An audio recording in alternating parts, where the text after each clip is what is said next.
আলাইকুম এভরিওয়ান। আজকের ভিডিও লেসনটিতে আমরা এসএসসি কেমিস্ট্রি চ্যাপ্টার 6 মোলের ধারণা ও রাসায়নিক গণনা এর একটি গুরুত্বপূর্ণ টপিক মোলার দ্রবণ প্রস্তুত সংক্রান্ত নিয়ে আলোচনা করব। তো মোলার দ্রবণ থেকে প্রায় একটা ম্যাথ গ বা গহ নাম্বারে এসে থাকে। তো আমরা দেখব এই ম্যাথগুলো কিভাবে সলভ করতে হয়। আচ্ছা, ফার্স্টে খেয়াল করো, মোলার দ্রবণ সংক্রান্ত দুইটা ফর্মুলা আছে। দুইটা না, বেসিক্যালি একটা ফর্মুলাই আছে। যদি আয়তন মিলিলিটার এককে দেওয়া থাকে প্রশ্নে, তখন আমরা ব্যবহার করব W=SMB/1000। আর যদি আয়তন লিটার এককে দেওয়া থাকে তাহলে আর 1000 দিয়ে ভাগ দিতে হবে না, W=SMB লিখলেই চলবে। ওকে, তাহলে এখানে W দ্বারা কি বোঝাচ্ছি? W দ্বারা বোঝাচ্ছি গ্রাম এককে ভর, B দ্বারা বোঝাচ্ছি লিটার এককে আয়তন, S দ্বারা বোঝাচ্ছি মোলারিটি। ওকে, তো এই ম্যাথগুলো সলভ করার পূর্বে আমাদের কিছু ইনফরমেশন জানতে হবে। হ্যাঁ, যেমন ধরো মোলার দ্রবণ যদি বলে তাহলে বুঝতে হবে দ্রবণের মোলারিটি 1, দ্রবণের মোলারিটি হচ্ছে 1। হ্যাঁ, যদি বলে মোলার দ্রবণ এর মানে এস এর ভ্যালু হচ্ছে 1 মোলারিটি, এগুলো কিন্তু আমাদের বুঝে নিতে হবে। হ্যাঁ, আর যদি বলে থাকে যে ডেসিমোলার দ্রবণ বা সেমিমোলার দ্রবণ, যদি সেমিমোলার দ্রবণ বলে তাহলে মোলারিটি হবে 0.5 মোলারিটি। যদি ডেসিমোলার দ্রবণ বলে থাকে তাহলে বুঝতে হবে মোলারিটি এস এর ভ্যালু দেওয়া আছে 0.1 মোলারিটি। আর যদি বলা থাকে যে সেন্টিমোলার দ্রবণ তাহলে বুঝতে হবে দ্রবণের মোলারিটি হচ্ছে 0.01। ওকে, তো এই ইনফরমেশনগুলো আমাদের জানতে হবে। আচ্ছা, এরপরে দেখো আমরা এখন মোলার দ্রবণ প্রস্তুত সংক্রান্ত ম্যাথগুলো সলভ করব। আচ্ছা, ফার্স্টে ম্যাথটা আছে রাজশাহী বোর্ড 2022-এ। এখানে দেখো দুইটা পাত্র দেয়া আছে। হ্যাঁ, দুইটা পাত্র দেয়া আছে। একটাতে কি আছে? HCl বা হাইড্রোক্লোরিক অ্যাসিড। কতটুকু আছে? 7.3 গ্রাম। আচ্ছা, কত ml? 200 ml। হ্যাঁ, আচ্ছা, এর মান 200 ml। এটা কি V এর ভ্যালু দেওয়া আছে, আর এখানে W এর ভ্যালু দেওয়া আছে কত? 7.3 গ্রাম। আচ্ছা, আর এখানে দ্বিতীয় পাত্র 2-এ কি দেওয়া আছে বলো তো? পাত্র 2-এ দেওয়া আছে সোডিয়াম হাইড্রোক্সাইড। হ্যাঁ, কতটুকু? 8 গ্রাম। তাহলে এটা কি গ্রাম এককে ভর বা W এর ভ্যালু। আর এখানে ভলিউম কত দেওয়া আছে সোডিয়াম হাইড্রোক্সাইডের? ভলিউম V এর ভ্যালু দেওয়া আছে 100 ml। তো আমাদের বলেছে উদ্দীপকের অ্যাসিড দ্রবণটির মোলারিটি বের করো। আচ্ছা, এখানে অ্যাসিড কোন পাত্রে আছে? পাত্র 1-এ, তাই না? পাত্র 1-এ। হ্যাঁ, পাত্র 1-এ। আচ্ছা, তাহলে অ্যাসিড দ্রবণটির মোলারিটি বের করতে হবে। আচ্ছা, শুরুতেই খেয়াল করো এখানে কার কার ভ্যালু দেওয়া আছে। যেহেতু অ্যাসিড দ্রবণটির মোলারিটি আমাদের বের করতে বলছে, হ্যাঁ, তাহলে আমাদের কাছে অ্যাসিড দ্রবণের W বা গ্রাম এককে ভর দেওয়া আছে 7.3 গ্রাম। আচ্ছা, ভলিউম দেওয়া আছে 200 ml। ভলিউম দেওয়া আছে 200 ml। এরপরে HCl বলা আছে, তাই না? তাহলে HCl এর কি মলিকুলার ওয়েট আমরা বের করতে পারবো না? M of HCl দ্বারা বোঝাচ্ছি মলিকুলার ওয়েট বা আণবিক ভর অফ HCl। আচ্ছা, তাহলে হাইড্রোজেনের ভর হচ্ছে 1 এবং ক্লোরিনের হচ্ছে 35.5। তাহলে মলিকুলার ওয়েট আসতেছে 36.5 গ্রাম। তো আমাদের কি বের করতে বলছে? এস বের করতে বলেছে, তাই না? মোলারিটি বের করতে বলেছে। তো আমরা একটু আগে ফর্মুলা দেখে এসেছি। আচ্ছা, বলো তো এখানে ভলিউমটা কি কোন এককে দেওয়া আছে? মিলিলিটার এককে দেওয়া আছে। আচ্ছা, মিলিলিটার এককে দেওয়া থাকলে আমরা ফর্মুলা কি শিখেছিলাম? W=SMB/1000, তাই না? W=SMB/1000। ওকে, যেহেতু মোলারিটি এস এর ভ্যালু জানতে চেয়েছে, এসটাকে যদি বাম পাশে রাখি তাহলে কি হয়? MB W × 1000। এবার যদি আমরা ভ্যালুগুলো বসিয়ে দেই, W এর ভ্যালু যদি 7.3 বসিয়ে দেই গুণন 1000, মলিকুলার ওয়েট হচ্ছে 36.5 গ্রাম, 36.5 গ্রাম, এবং ভলিউম কত? ভলিউম হচ্ছে 200 ml। তো এটা যদি আমরা বসিয়ে দেই তাহলে আমাদের আনসার চলে আসবে। তো চলো আমরা সলিউশনটা দেখে নিই। হ্যাঁ, আচ্ছা, তাহলে আমরা এটা ব্যবহার করব কেন? কারণ আয়তন মিলিলিটার এককে দেওয়া আছে। আচ্ছা, সেম ভাবে আমরা ডান পাশে তথ্যগুলো লিখে নিলাম যা যা দেয়া ছিল। আচ্ছা, তাইলে এটা রেজাল্ট আসে কত 1 মোলারিটি। হ্যাঁ, ভ্যালুগুলো বসিয়ে দিলে আনসার আসে 1 মোলারিটি। সুতরাং অ্যাসিড দ্রবণটির মোলারিটি হচ্ছে 1 মোলারিটি। ওকে, এরপরে আসো চট্টগ্রাম বোর্ড 2022 একই প্রশ্ন এসেছিল। দুইটা পাত্র দেয়া আছে, বলা হয়েছে 30 গ্রাম লবণ উৎপাদন করার জন্য দুইটা দ্রব্য নেওয়া হয়েছে। একটা হচ্ছে পটাশিয়াম হাইড্রোক্সাইড। পটাশিয়াম হাইড্রোক্সাইডের ওয়েট কত দেওয়া আছে 30 গ্রাম। পটাশিয়াম হাইড্রোক্সাইড ভলিউম কত দেওয়া আছে 500 ml। একইভাবে সালফিউরিক অ্যাসিড যেটা আছে, সালফিউরিক অ্যাসিড কতটুকু দেওয়া আছে ওয়েট 15 গ্রাম, আর ভলিউম দেওয়া আছে কত, ভলিউম বা আয়তন দেওয়া আছে 500 ml। তো আমাদের বলছে উদ্দীপকের কোন দ্রবণের ঘনমাত্রাটা বেশি হবে। হ্যাঁ, তো মনে রাখবা ঘনমাত্রা মানে কার ভ্যালু বের করা, মোলারিটির মান বের করা। হ্যাঁ, ঘনমাত্রা মানে হচ্ছে মোলারিটি, এস এর ভ্যালু বের করতে হবে। আচ্ছা, চলো বের করি আমরা ধাপে ধাপে। আচ্ছা, তাইলে উদ্দীপকের কোন দ্রবণের ঘনমাত্রা সর্বাধিক।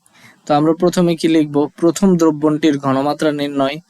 কি কি দেওয়া আছে, ভর দেওয়া আছে 30 গ্রাম, এরপরে কি দেওয়া আছে, আয়তন দেওয়া আছে 500 ml, আণবিক ভর। হ্যাঁ, পটাশিয়াম হাইড্রোক্সাইডের আণবিক ভর তো আমরা বের করতেই পারবো, তাই না। এম অফ পটাশিয়াম হাইড্রোক্সাইড অর্থাৎ molecular weight of potassium hydroxide কত হবে, পটাশিয়ামের হচ্ছে 39, অক্সিজেনের হচ্ছে 16, আর হাইড্রোজেনের হচ্ছে 1। তাহলে কত আসে 39 আর 1 এ 40, 40 আর 10 এ হচ্ছে 50, আর 6 এ 56, তাহলে 56 গ্রাম।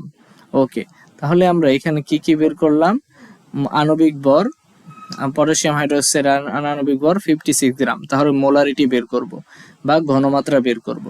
তাহলে যদি সূত্র আমরা অ্যাপ্লাই করি, যেহেতু এখানে ভি এর ভ্যালু দেওয়া আছে মিলিলিটার এককে, তাই 1000 হয়েছে। এরপরে এসটাকে যদি বাম পাশে রাখি তাহলে ইকুয়েশনটা দাঁড়ায় এইটা, তাই না। এরপর যদি ভ্যালুগুলো বসিয়ে দেই, ডব্লিউ এর ভ্যালু 30, এরপরে 30 ইন্টু 1000, আর আণবিক ভর 56 বসিয়ে দিলাম, এবং ভলিউম 500 যদি বসিয়ে দেই, তাহলে পটাশিয়াম হাইড্রোক্সাইডের মোলারিটি বা ঘনমাত্রা কত এসেছে 1.07 মোলার। ওকে, এরপরে আমরা দ্বিতীয় দ্রবণটির ঘনমাত্রা যদি বের করতে চাই, কি কি দেওয়া আছে, 15 গ্রাম দেওয়া আছে, তাই না। ওয়েট দেওয়া আছে কত 15 গ্রাম, ওয়েট দেওয়া আছে 15 গ্রাম, ভলিউম দেওয়া আছে কত 500 ml। আচ্ছা, তাহলে ভলিউম দেওয়া আছে 500 ml, আণবিক ভর H2SO4 এর আণবিক ভর কত হবে 98 গ্রাম। হ্যাঁ, আচ্ছা, তোমরা যদি আণবিক ভর বের করা না পারো তাহলে এর ফার্স্ট লেসনটা দেখে আসতে পারো, যেখানে বিস্তারিতভাবে আণবিক ভর কিভাবে নির্ণয় করতে হয় সেটা দেখানো হয়েছে। আচ্ছা, এরপরে মোলারিটি এস এর ভ্যালু বের করতে হবে। তো আমরা যদি সেম ভাবে এসটাকে এক পাশে রেখে বাকিগুলো অন্য পাশে নেই, তাহলে কি আসে, এস ইকুয়াল টু ভ্যালুগুলো বসিয়ে দিলাম, তাহলে আনসার আসে কত 0.306 মোলারিটি। সুতরাং আমরা কি লিখতে পারি, 1 নং দ্রবণের ঘনমাত্রাটা বেশি ছিল। হ্যাঁ, ওকে, আশা করি ম্যাথটা তোমরা বুঝতে পেরেছো। এরপরে চলো নেক্সট ম্যাথটাতে। হ্যাঁ, ওকে, নেক্সট ম্যাথ, আগের যে প্রিভিয়াস দুইটা ম্যাথ আমি করালাম রাজশাহী বোর্ড এবং হচ্ছে চট্টগ্রাম বোর্ড 2022 সালের, তো সেম ভাবে টেস্ট পেপারে বা তোমাদের যদি গাইড থেকে থাকে তাহলে এরকম আরো সেম টাইপের অনেকগুলো ম্যাথ দেখতে পারো, যেগুলো তোমরা প্র্যাকটিসের জন্য করতে পারো। হ্যাঁ, যেমন সিলেট বোর্ড 2022-এ এই ম্যাথগুলো এসেছিল, দিনাজপুর বোর্ড 2022, দিনাজপুর বোর্ড 2020 এবং সকল বোর্ড 2018-তে সেম টাইপের ম্যাথগুলো এসেছিল। আচ্ছা, তো তোমাদের এই হোমওয়ার্কগুলো আমাদের স্টাডি ইউটিউব পেজে আপলোড করতে পারো। হ্যাঁ, তো পেজের লিঙ্কটা ডেসক্রিপশন বক্সে দেয়া থাকবে। আচ্ছা, এরপরে চলে আসো যশোর বোর্ড 2020 সালে। হ্যাঁ, যশোর বোর্ড 2020-এ কি কোশ্চেন আসছিল, এখানে বলা হয়েছিল যশোর বোর্ড 2020-এ কার্বন, হাইড্রোজেন ও অক্সিজেন দ্বারা গঠিত একটি যৌগে কার্বন আছে 40%, হাইড্রোজেন আছে 6.67%। তো যৌগটির আণবিক ভর দেয়া আছে 180। তাহলে আমাদের কি করতে হবে, যৌগটির আণবিক সংকেত বের করতে হবে। যৌগটির 2.75 লিটার 0.25 মোলার দ্রবণ প্রস্তুতি গাণিতিকভাবে আমাদের দেখাতে হবে। হ্যাঁ, তো এই টাইপটা কিন্তু খুবই ইম্পর্টেন্ট। হ্যাঁ, তো তোমরা যদি টেস্ট পেপারটা লক্ষ্য করো তাহলে দেখবা এই টাইপের অনেক ম্যাথ কিন্তু বোর্ডে এসেছে। হ্যাঁ, এই টাইপটা খুবই ইম্পর্টেন্ট। তো যৌগের আণবিক সংকেত নির্ণয়, এটা আমরা আণবিক সংকেত নির্ণয়, স্থূল সংকেত নির্ণয় বা শতকরা সংযুতি, এই টাইপগুলো আমরা নেক্সট ভিডিওতে বা নেক্সট লেসনে সলভ করব। তো এটা এই লেসনের অংশ নয়। হ্যাঁ, তো কিন্তু এটা কেন রেখেছি, কারণ ঘ নাম্বার ম্যাথটা সলভ করতে হলে এই যে কার্বন, হাইড্রোজেন, অক্সিজেন দ্বারা যৌগটা আসলে কি, ওই যৌগটা আমাদের জানতে হবে। হ্যাঁ, যদি গ নাম্বার ম্যাথটা আমরা সলভ করতে চাই। তো আমি এখানে লিখে রেখেছি যে যৌগটা আসলে কি, যৌগটা ছিল C6H12O6, যেটাকে আমরা গ্লুকোজ বলে থাকি। হ্যাঁ, C6H12O6, যেটা কার সংকেত, গ্লুকোজের সংকেত। ওকে, এরপরে খেয়াল করো তাহলে আমাদের কি কি দেওয়া আছে। যেহেতু এখানে লিটার এককে আয়তন দেওয়া আছে, তাহলে আমরা ফর্মুলা নিব W=SMB। আচ্ছা, এখানে আয়তন দেওয়া আছে, আণবিক ভর দেওয়া আছে, মোলারিটি দেওয়া আছে। তাহলে আমরা কি W এর ভ্যালু বের করতে পারবো না? W এর ভ্যালু বের করতে পারবো। যদি সবগুলো ভ্যালু বসিয়ে দিই তাহলে আমাদের আনসার চলে আসবে কত?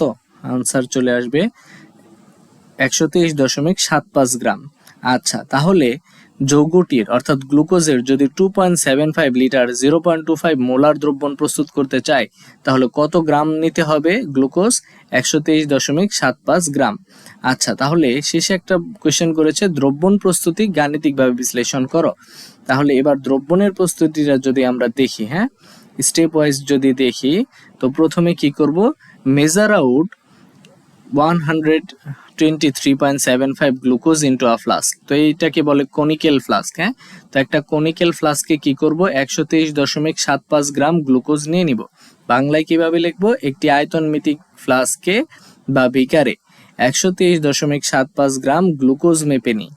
আচ্ছা, সেকেন্ড স্টেপ হচ্ছে এরপরে add water to make the solution volume 2.75 litre, অর্থাৎ সলিউশনের ভলিউমটাকে 2.75 লিটার করার জন্য করা পর্যন্ত আমরা কি করব, পানি ঢালতে থাকব।